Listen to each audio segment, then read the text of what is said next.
I came across a most beautiful description of the etheric heavenly retreat of the Ascended Master El Morya, and I wanted to share it with everyone.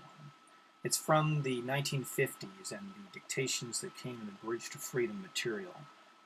You'll see that the architecture described is very close and similar to what we have on the screen as an illustration, done by Svetlana Tukova of sacredword.org. Here is the description.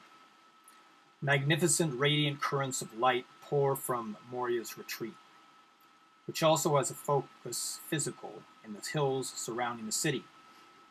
The etheric retreat is a glistening white building in Moorish architecture, square with minarets at the four corners and a large central flame-shaped dome. The walls are as thick as a medieval castle. The apertures are also flame or dome-shaped, delicately shaded in a pale blue, as are the doorways. The apertures atop the minarets and the carvings that mark the division of the four stories of the retreat. As we enter this headquarters of the inner world government of the light, on the first floor we are shown the main auditorium. At the far end is the focus of the diamond heart, ministered by the devas, the angels and brothers of the diamond heart. On a raised altar there is a pale blue diamond with a delicate blue flame encompassing the white flame that is visible at the center of the diamond. The brothers of the diamond heart assist humanity's endeavors by organizing and developing, directing, and implementing the will of God as the foundation for all successful organized movements. Within this main auditorium and the adjoining council rooms, the brothers in their royal blue robes of oriental design, finished with light blue sashes, they meet to discuss the plans of the Brotherhood for the most effective release of the flame of the will of God into the arena of action.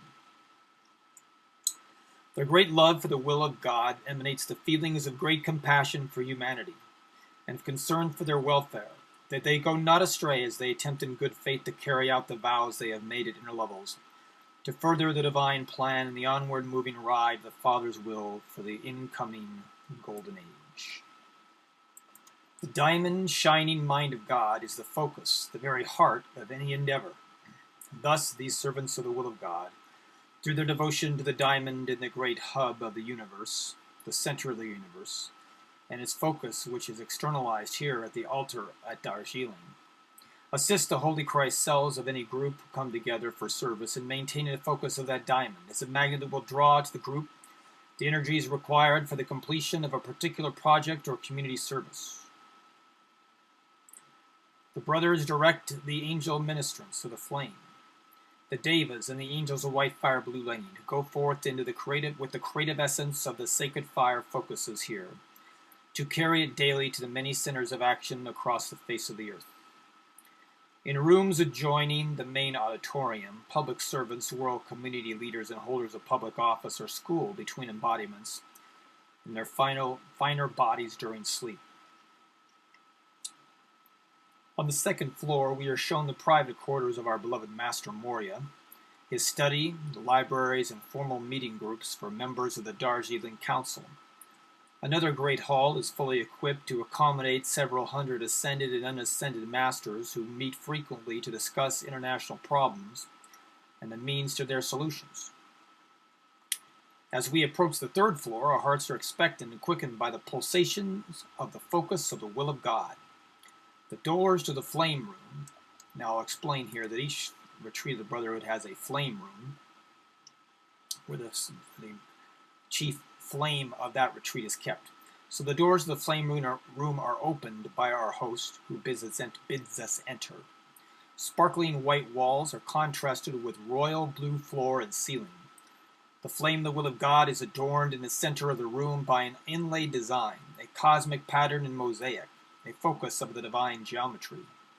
The flame has a royal blue center with deeper and lighter shades flowing without as facets of the will of God. The third and fourth floors of the retreat have many prayer and meditation rooms. Here worship is conducted and special ceremonies are even held upon the roof under the stars, where there is also an astronomical observatory.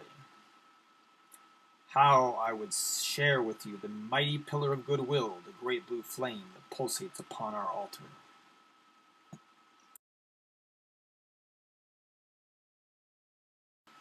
Let's have a little more about El Morya himself and how he came to be Morya.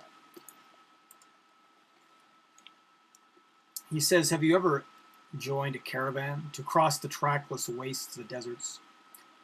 Yes, some among you have. I joined one once, following a star, hoping to find a Christ, and I was rewarded. I remember well the preparations of the leader of that caravan, who agreed to accept on certain terms pilgrims from various parts of the world, who chose to band their strengths together, and then, after the goal was reached, to go their separate ways. I remember how fierce this leader was.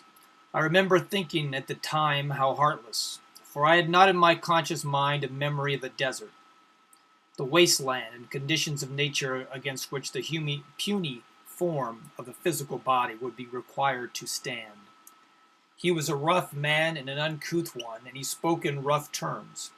He asked each of us that we carried with us a knife, and someone asked why. He said, it is better to die upon the knife than to die of thirst in the desert.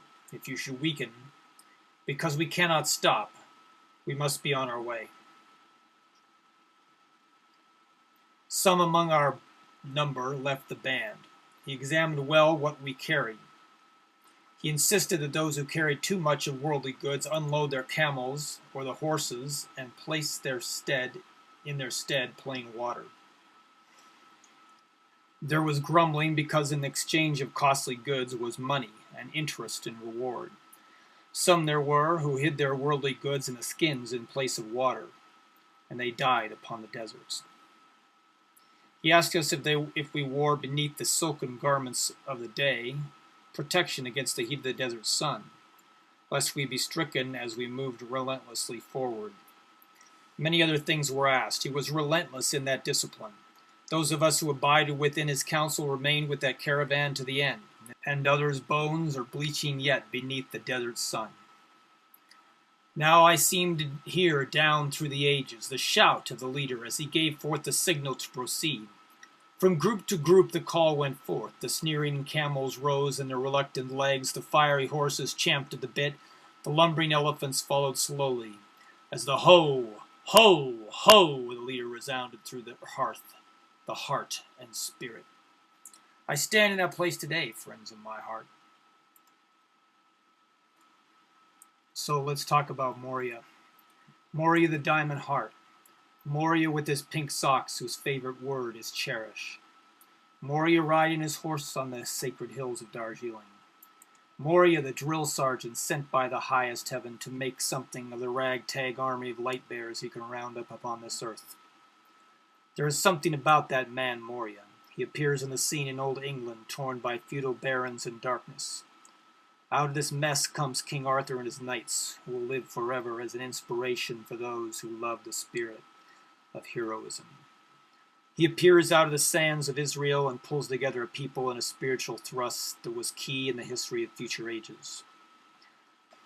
When the pattern of the stars says it is time for the forging of that monument stupendous to be known as the Great Pyramid, he is there to take the plans of Serapis Bey and forge that achievement for future ages. A monument that pulls all who look upon it a little bit towards something beyond. When the time of the stars indicates the birth of the Christos in form, he must be there, and he is, crossing the desert sands, as he has told us. Now he is born in Russia, a Russia long under the yoke of the tyranny of the descendants of Genghis Khan. His power and example as one known to this day as Saint Sergius pulls up the Russians, puts spine in them and a spirit, helps lift them up to fulfill their destiny.